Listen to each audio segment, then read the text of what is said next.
माजी खासदार भास्कर पाटील खदगावकर काँग्रेसच्या वाटेवर असल्याची माहिती आहे। खदगावकर यांच्यासोबत दोन माजी आमदार आणि त्यांची सुनबाई मिनल खदगावकर देखील काँग्रेसमध्ये जाण्याची शक्यता आहे। भास्कर पाटील खदगावकर हे अशोक चव्हाणांचे मेहुणे आहेत। येत्या 15 सप्टेंबरला खदगावकर काँग्रेसमध्ये पक्षप्रवेश करण्याची शक्यता आहे। माजी आमदार ओमप्रकाश पोकर्णा आणि अविनाश घाटे देखील काँग्रेसच्या वाटेवर असल्याची माहिती आहे।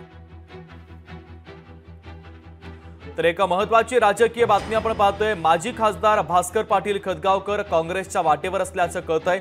खदगावकर यांच्यासोबत दोन माजी आमदार आणि त्यांची सुनबाई देखील मिनल खदगावकर देखील काँग्रेसमध्ये जाण्याची शक्यता आहे। भास्कर पाटील खदगावकर हे अशोक चव्हाणांचे मेहुणे आहेत।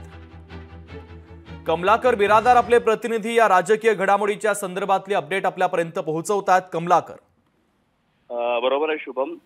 मागील काही दिवसापासून चर्चांना उधाण आलं होतं। खासदार अशोक चव्हाण यांचा भाजपमध्ये प्रवेश झाल्याच्या नंतर त्यांच्यासोबत त्यांचे मेहुणे आणि त्यांचे सहकारी सुद्धा अशोक चव्हाण यांच्यासोबत भाजपमध्ये प्रवेश केला होता। मात्र कालांतराने जर बघितलं तर माजी खासदार भास्कर पाटील खदगावकर यांच्या ज्या सून आहेत तर त्यांना विधानसभेची तयारी त्यांनी केलेली होती। नायगाव मतदारसंघातून तयारी केलेली होती आणि मागच्या वेळेला सुद्धा त्यांची ही संधी हुकलेली होती। मात्र यावेळी जर बघायला गेलं तर नायगाव मतदारसंघातून त्यांनी तयारी सुरू केलेली आहे। नायगाव मतदारसंघामध्ये विद्यमान आमदार जे आहेत ते भाजपचे राजेश पवार आहेत।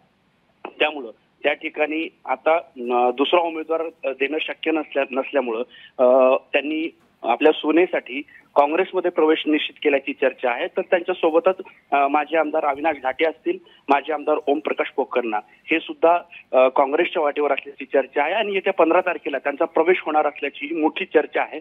आणि या चर्चेमुळे जे आहे दाजी भाऊजींचं राजकारण पुन्हा एकदा नांदेडमध्ये पाहायला मिळणार आहे। शुभम, कमलाकर महत्त्वाचे अपडेट या राजकीय बातमीच्या संदर्भातले पोहोचवलेले आहेत। तुर्तास धन्यवाद। लोकशाही मराठी ऐका, पहा, जागरूक रहा।